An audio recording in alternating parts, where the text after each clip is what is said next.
everybody, it's your boy Ron. And Ginger. And we're here to tell y'all some stories with purpose. Yeah. So we want to start off by saying we appreciate y'all for climbing on in and joining us. If you got anything, you want us to talk about, drop it below in the comments. And, we just want to be as transparent as possible when it comes down to these things. At the end of the day, we just being transparent. We want to talk about real life things that's happening and go from there. And what better way to talk about real life than an actual experience that had happened to us recently. We were on a family outing Friday. Yeah, Friday. So we had drove 2 cars. So we're like on our way home from the freeway. And as we're getting off of the overpass and going across the bridge to the main road or whatnot, Ron was in front of me, so he was like driving in. No, I was behind you. He was in front of me. No, he was in front of me. Behind you. Was you behind me? Yeah, but go ahead. Okay, my bad. So he was behind me, but I seen a young man sitting on the freeway, kind of like curled up, sitting Indian style, rocking back and forth, hitting his head. It's not something that you see every day. So I instantly caught him and had a conversation, just brief, because you could tell that this individual was struggling. You could tell that it was giving suicidal. Like, just to put it out there, it was giving suicide. He wasn't okay, and you could see it. You could see it in his body language and the way he was moving, the way he was there, everything. So I called Ron. I asked him if he seen the man. He then told me. Yeah, I did see him, and I knew she was gonna call me. I was on the phone with my cousin, Tone, and as soon as we passed him getting off the freeway, he was like punching his head and stuff, and like she said, you could tell he was definitely like not okay. So as we're getting off the freeway and I see him, she called me like a couple seconds later, and I told cuz like, yo, I'm gonna call you back. This is the wife. I already know what she wanted. So as she called me, she was like, do you think he's okay? Did you see him? And I was like, yeah, I seen him. Me personally, depression was never a thing for me until I actually met my wife. And I really didn't understand it, especially coming from where I come from, South Linden area. It was real rough down there. You really couldn't say you was depressed. So when she called me and told me that, I automatically knew where her mind went, just because I know her. So we on the phone and she's like, hey, did you see him? And I'm like, yeah, I definitely seen him. She was like, do you think you need help? And I was like, me a couple years ago, I'd be like, or 5 years ago, I'd be like, 6 years ago, I'd be like, nah, he good, we good, he all right, he'll get through it. But just learning and reading and being the man I am today, I understood. So I'm like, yeah, I definitely think so. So she turned and kept going to the house, and I was like, I'm gonna turn back around. And as I turned back around, I'm still on the phone with her. We kind of went back and forth whether or not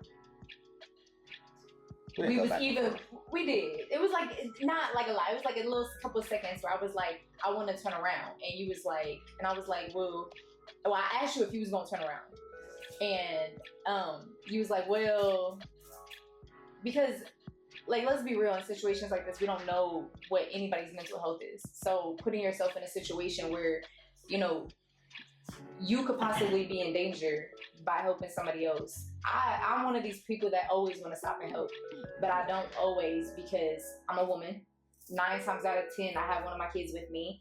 And if it's not that, you can't always put yourself in situations where something could possibly go wrong, right? So he does turn back around. He pulled off on the side of the road, turned back around. I had my son and his friend in my car, so I'm like, okay, I'm gonna go back to the house, I'm gonna call the cops. I called 911.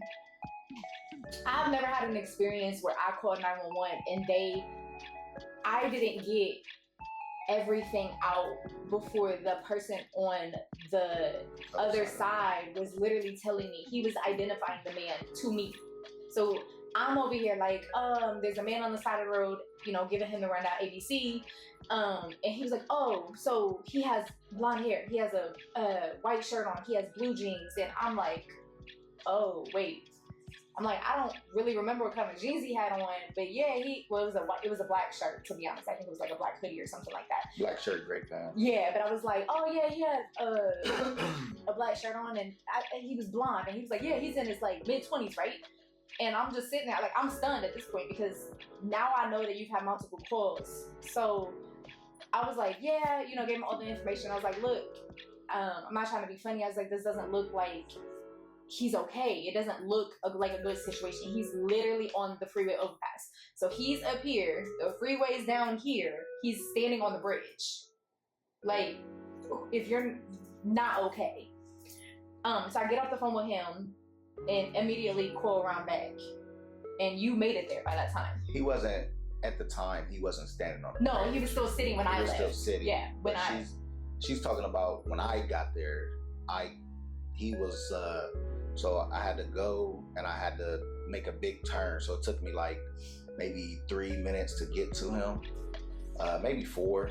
But when I turned and I was getting ready to approach him, right before I was about to approach him, it's because there's a lot of cars that goes by where we at, getting off the freeway. So he's got his hands on the cement pavements, like getting ready to jump off. And I'm got my window down and I'm like, yo, no.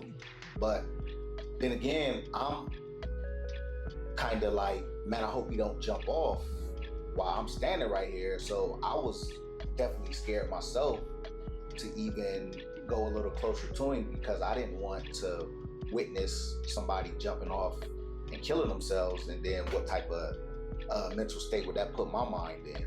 Yeah. So I kind of was like, yo, just kept saying, yo, man, that's not what you want to do. So as I pulled over, because cars is passing me, I turn my hazards on and I get out the car and I'm like, yo, come here, man, let's talk about this. And he's still looking at me, but his face is like super red and he's crying and he's still like grabbing the pavement, like, and he was just like, man, I'm tired of life. And he said that and I'm like, yo, man, just come here, let's talk. So, it took me a couple tries to keep telling him to come here, and he eventually, calmed down. I was probably maybe like 10 feet, maybe 15 feet away from him, and he started walking towards me, and he got towards me and started, like, he was crying more. And I'm like, yo, what's going on, man? I'm like, you don't want to do that. And he's like, yeah, I do. And I'm like, well, talk to me, what's going on? And he was talking about how his family left him, moved to Utah. He doesn't have nobody who lives here, nobody to support, nobody to help him out, things like that. And he was a very young kid. He was 23. And he was, just talking. So I'm like, well, why don't you think nobody would want you if you was to do that? Like, why do you think nobody would miss you? And he was like, oh, because they don't. My family don't care about me. I've been in and out of group homes, foster homes, things like that. So I'm talking to him, and I'm not saying everything is going to be okay because I don't know what he's mentally going through for me to tell him everything's going to be okay. What I can say to him though is, we'll figure it out. Let's figure it out together. I don't want to see you, even though I don't know you, I don't want to see you lose your life, especially at a young age. I don't want to see you lose your life because you got so much life ahead of you. And that's what I was kind of just talking to him about how much life he got ahead of him. And he kind of, started calming down and and then he started like talking more, just letting everything out. Just, he was at a point to where he felt comfortable enough to talk to me and let everything out. And we had a conversation, and his book bag, as he walked to me, his book bag was probably like another 5 to 7 feet away from him. So I'm like, man, you got any money? What is it I could do for you? I'm like, I don't have no cash on me. So I went back to my car and got some change, scrounged up some change for him. And I was thinking like, man, I do got my bank card. What can I help him out with? I was thinking if I could help him get to wherever his next destination is, whether that's whose ever house he's going to, because he said he didn't have family here. So I don't know. I was just thinking of getting him away from like that. A friend, something. Yeah, I was thinking of getting him away from that bridge from committing suicide or killing himself. So, in today's world, I was definitely skeptical of putting him in my car. But as I talked to dude, I understood him a little more. I'm not gonna say I understood him, but he didn't seem like a person that want to hurt somebody like else. Hostile or aggressive. He didn't seem like that. So I was like, yo, man, I could take you up the street. I could get you some cash, and I could give you some cash, and you could catch the bus to where you need to go.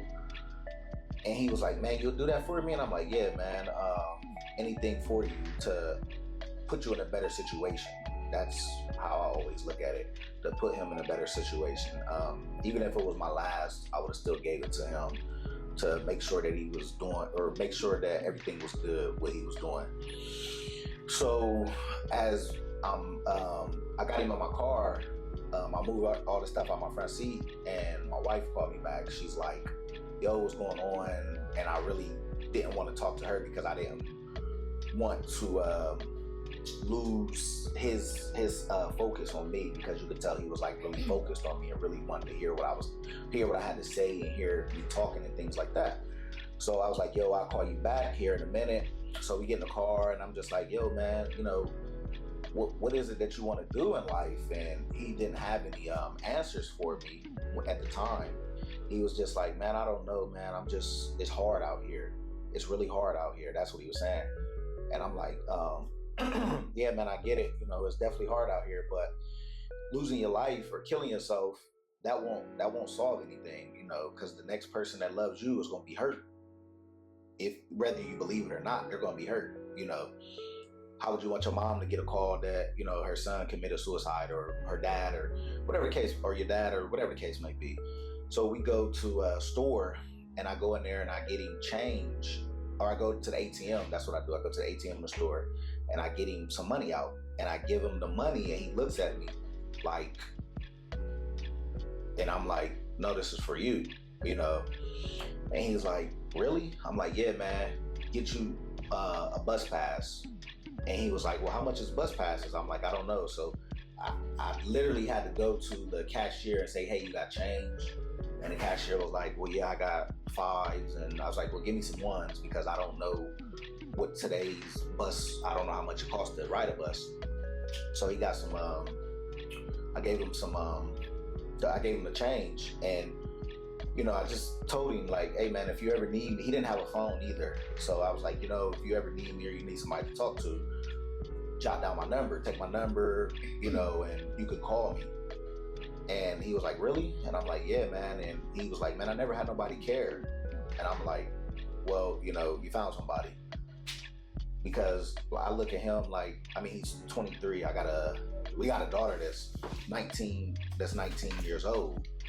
So that's not far off of how old he is. And, somebody that's 23, if I can help them, I look at them as like a son.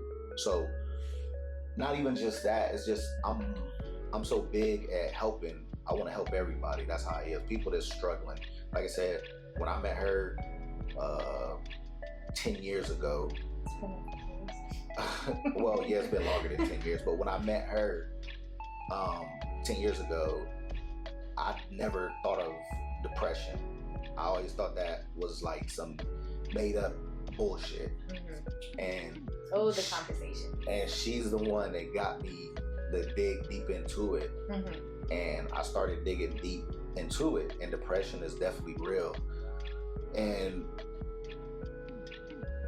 we, as a couple, as a unit, we take that serious. She's been taking it serious, but now I take it serious as well, because at the end of the day, like I said, you never know what somebody's going through. What was it? one of the first videos, it was a podcast that I sent him, and if I can find it, I will link it somewhere along this video. You talking about the man on the Golden Gate Bridge? Yeah, it was a podcast, and after I heard this podcast, I was like, I'm gonna send it to him, because if there's one thing to register, it's hearing this man's story. And I'm gonna just give like a brief. So he was struggling, and I don't really remember. It was just, a bad time in his life. Obviously, we all go through things, and we all handle them different ways. But he felt alone. He felt unseen, and he sat on a bus and he cried his way all the way to where he was gonna go. Literally, a grown man bawling his eyes out. I think he was young, but he was still grown. And as he's talking about what happened to him, and he's describing what he went through, one thing he said was, I was sitting here crying, and all I wanted was one person to recognize. Nobody turned their head. Nobody said anything. Nobody asked how you're doing. Are you okay? Do you need a hug? Do you need anything? Are you hurt? And I think that really registers with a lot of us, honestly. We walk through life, and it's a go. It's a fast pace. It's never ending. It's a cycle. And when you go through things, not everybody is so open and willing to say, hey, I'm going through it. I need help. Well, it's just the world we live in today, and even back then, like I said, growing up, where I come from, the neighborhood, that was never a thing. So for some, yeah, for a lot, yeah, for a lot. Like, I don't want to say there's a difference between like men and women, but I do think there's a difference between I'm saying, like, kind of broadly, right? I don't want to sit here and be like, oh, women or men raise their kids, because I don't know how everybody raises their kids. I do know, growing up, a lot of people will allow a little girl to cry, but not allow their son. Yeah. Or allow their little girl to show emotion and not allow their son to show emotion. And I think that really reflects on in your, as you grow up too, because then you don't know how to say, I need help. I'm not okay today. And it taught me a lot, honestly, because there was points in my life where I wasn't okay, and I didn't have anybody to go to. I didn't feel like I had anybody to go to. I didn't feel like I had family, friends. I was young, and there's a lot that I can speak on that is personal to me, where I can relate to the man on the bridge, and him sitting there, and you could tell he wanted to be seen, though, because when you actually stop and think about it. Who are you talking about, though? You gotta let them. The man on the bridge. I said that. The gentleman that we met, or that you met. I didn't meet him, but the gentleman that our experience Friday. He sat there on the overpass where hundreds of cars were driving past.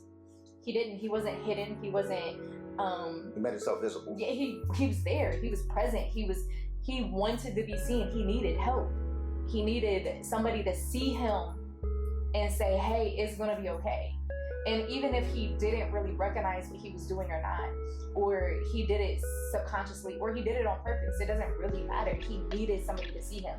And I appreciate all the people that called in to 911 to where they could literally describe the man back to me.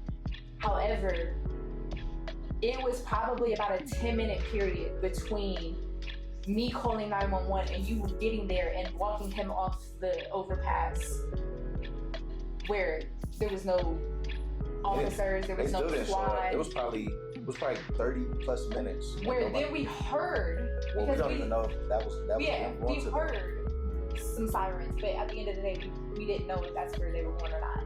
And when you think about it like that, all it would have took is those extra 5 minutes, or and I'm not saying police don't have stuff going on or anything. I'm not sitting here saying that they wasn't dealing with their own stuff. I just think that it could have been too late. Could have been too late. It could have been too late. Everything happened for a reason. We seen him. getting off the freeway, we seen it, and we actually decided to do something about it. Now, granted, we all go through things, right? In the gist of things, everybody goes through something. Everybody's going through something every day. I don't care who you are, rich, famous, broke, poor. You know, everybody goes through something. Little kid, big kid, adult, teenager, whatever. At the end of the day, it's whether you're kind enough to really want to be that person that helps that next person.